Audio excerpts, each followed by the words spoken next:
Nilambag police સ્ટેશનના કાળિયાબીડ વિસ્તાર જે લીલા સર્કલ પાસેની સોસાયટીમાં આ બનાવ બનેલ છે. પોક્સો હેઠળ દાખલ કરવામાં આવેલા છે.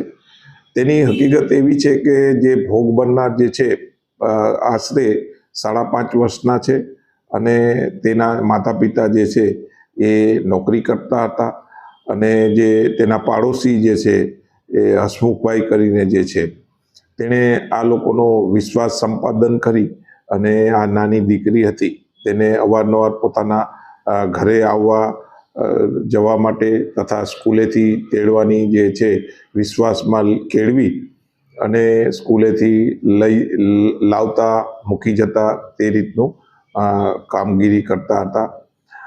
દરમિયાન જે શનિવારે જે છે આ જે છે હસમુખભાઈએ આ દીકરી ઉપર જે છે દુષ્કર્મ કરેલું છે તેની ફરિયાદ દાખલ થતાં જે ભોગ બનનારનું મેડિકલ કરવામાં આવેલા છે અને આરોપીને અટક કરી નામદાર કોર્ટમાં રજૂ કરવામાં આવેલા છે અને 17 તારીખ સુધીના રિમાન્ડ મળેલા છે.